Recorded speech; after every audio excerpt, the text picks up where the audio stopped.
আসসালামু আলাইকুম বন্ধুরা, কেমন আছেন সবাই? আজকে আমি একটা টেমপ্লেট দেখাবো আপনাদেরকে। এটা অটো জেনারেটেড অথবা অন্য কোনোভাবে জেনারেটেড এই টেমপ্লেট। এই টেমপ্লেটটা অনলাইন থেকে আমি সংগ্রহ করলাম। তাদের টেমপ্লেটের অবস্থা দেখানোর জন্য আপনাদেরকে আমি এই ভিডিওটা করতেছি। বেসিক্যালি তারা কিভাবে জেনারেট করে এবং তাদের কোডের কি অবস্থা সেগুলো আপনাদের সাথে অ্যানালাইসিস করে আপনাদেরকে দেখাবো। দেখেন, আমি এটা যদি ডিমোভার ওপেন করি, এই ওপেন করলে দেখতে পাবেন কোডের অবস্থা কি। এটা কোথা থেকে আমি সংগ্রহ করছি সেই ওয়েবসাইটের নামটা আমি এখানে দেখাচ্ছি না। তারা আবার যদি একটা কপিরাইট বা হাবিজাবি একটা স্ট্রাইক মেরে দেয়, তো যার কারণে এটা আমি জাস্ট অ্যানালাইসিস করে দেখাবো যে কী করছে তারা, আর এখানে কী ধরনের কাজ করে তারা এই ধরনের টেমপ্লেট এইভাবে জেনারেট করতে পারে বা এইভাবে কাজ করতে পারে। অনলাইনে দেখবেন যে অনেক টুল থাকে যেগুলো ইমেল টেমপ্লেট জেনারেট করার জন্য বা কাজ করার জন্য অনলাইন বেসড, তারা হলো ড্র্যাগ অ্যান্ড ড্রপ করে। তো তাদের অনেক টুলের অনেক হলো প্রবলেম আছে, তারা ওই প্রবলেমগুলো আসলে ওই টুলের মাধ্যমে সলভ করতে পারে না, হয়ও না। আর এই জন্যে অনেক কিছুতে তাদের টেমপ্লেটগুলো সাপোর্ট করে না। এটার আমি প্রমাণ এখানে দেখাবো আপনাদেরকে। দেখেন, আপনার এদের স্ট্রাকচারটা অলমোস্ট ব্রোকেন। হ্যাঁ, অনেক কিছুতেই ব্রোকেন। এখানে যেগুলো লোগো যেখানে আছে সেখানে এই দেখেন ব্যাকগ্রাউন্ডে একটা ইমেজ ব্যবহার করছে, সেক্ষেত্রে তারা একটা ভিএমএল কোড ব্যবহার করছে।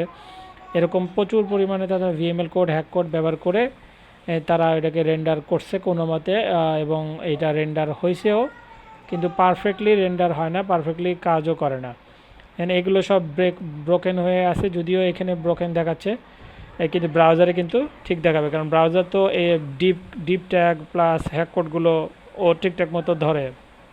হ্যাক কোডগুলো তো বেসিক্যালি ওদের স্পেসিফিক ক্লায়েন্ট নির্ভর, যার কারণে ওই ক্লায়েন্টে না গেলে এটা কাজ করবে না। বাট ডিপগুলো ব্রাউজার ঠিকই বুঝতে পারে, যার কারণে এগুলো ঠিকঠাক মতো শো করছে ডিপে যে ক্লাস বা সিএসএসগুলো দেওয়া আছে সেই হিসাবে। কিন্তু এরা ম্যাক্সিমাম স্ট্রাকচার তৈরি করছে হলো ডিপ দিয়ে, এবং মাঝখানের কন্টেন্টগুলো জাস্ট টেবিল ব্যবহার করছে, যেটা কারণেই তাদের এই ট্যাম্পলেটগুলো এভাবে ব্রোকিং হয়ে গেছে। এবং দেখেন, এগুলো ফুটার আইকনটা এখন ঠিক জায়গায় নাই।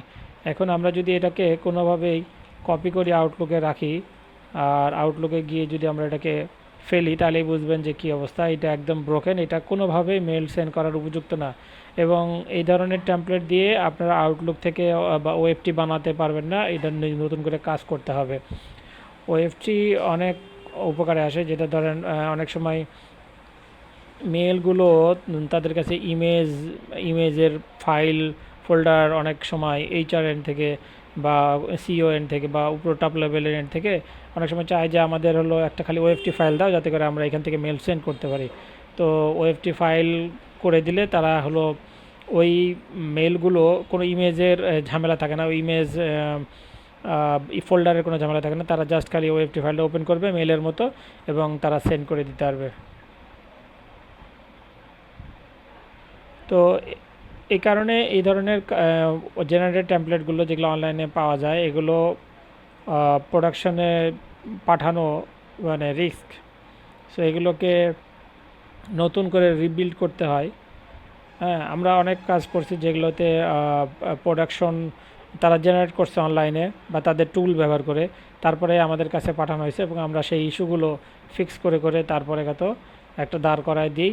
দেওয়ার পরে তারপরে হলো ওরা আবার ওগুলাকে ব্লাস্টিংয়ের জন্য পাঠায়।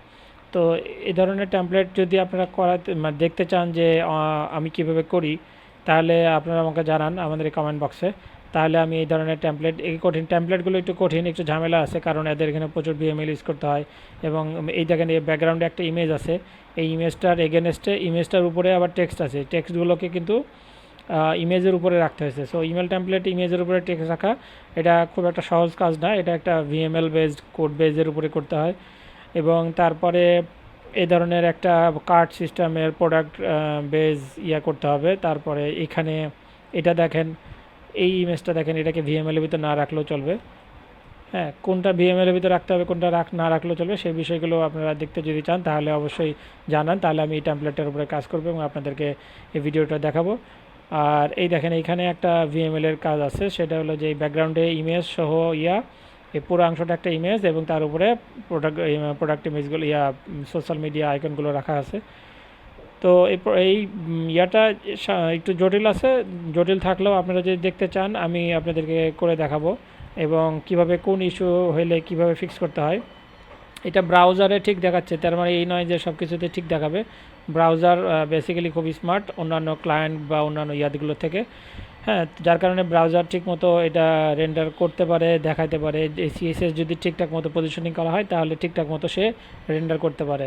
বাট এটা যে সব জায়গায় কাজ করবে এর কোনো নিশ্চয়তা নাই, এটাকে টেস্টিং না করা পর্যন্ত বলা যাবে না যেটা কাজ করবে। হ্যাঁ, এটা যেহেতু অনলাইন জেনারেটেড টেমপ্লেট, এটা most of the mobile version, most of the client কাজ করতে পারে। বাট আউটলুকের কাছে যায় এটা কোনোভাবেই কাজ করবে না, সেটার প্রমাণ আমি আপনাদেরকে দেখালাম। আউটলুকে গেলে নর্মালি এটা লেটেস্ট আউটলুক 19 উপরে, তারপরেও এখানে এই অবস্থা। অন্যান্য জায়গাতে তো আরও খারাপ অবস্থা হবে। সো এটা কোনোভাবেই, যেখানে যেই ট্যাম্পলেট আউটলুকে ঠিকমতো রেঞ্জারই করতে পারে না, সেই ট্যাম্পলেট কোনোভাবে মেল ব্লাস্ট করার মতো উপযুক্ত না। যদি ব্লাস্ট করেন তাহলে ম্যাক্সিমাম ক্লায়েন্ট মিস করবে, ম্যাক্সিমাম ধরেন কাস্টমারের কাছে এটা ব্রোকেন দেখাবে।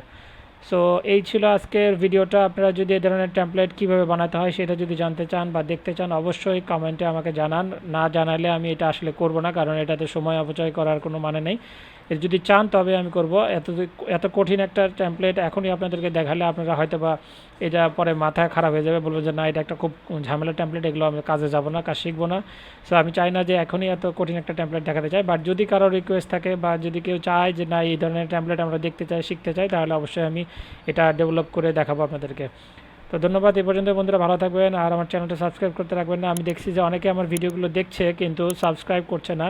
এইটা আমার জন্য একটু খারাপই লাগে, কারণ এত কষ্ট করে একটা ভিডিও বানানো, এই টেমপ্লেটগুলো রেডি করা, তারপরে ভিডিও পাবলিশ করা, এডিট করা, এই ধরনের কাজগুলো করার পরে যখন আপনাদের জন্য আপলোড করি তখন একটু আশাই করি যে কেউ একজন দেখবে এবং সেই দেখার পরে তারা আবার এটা সাবস্ক্রাইব করবে।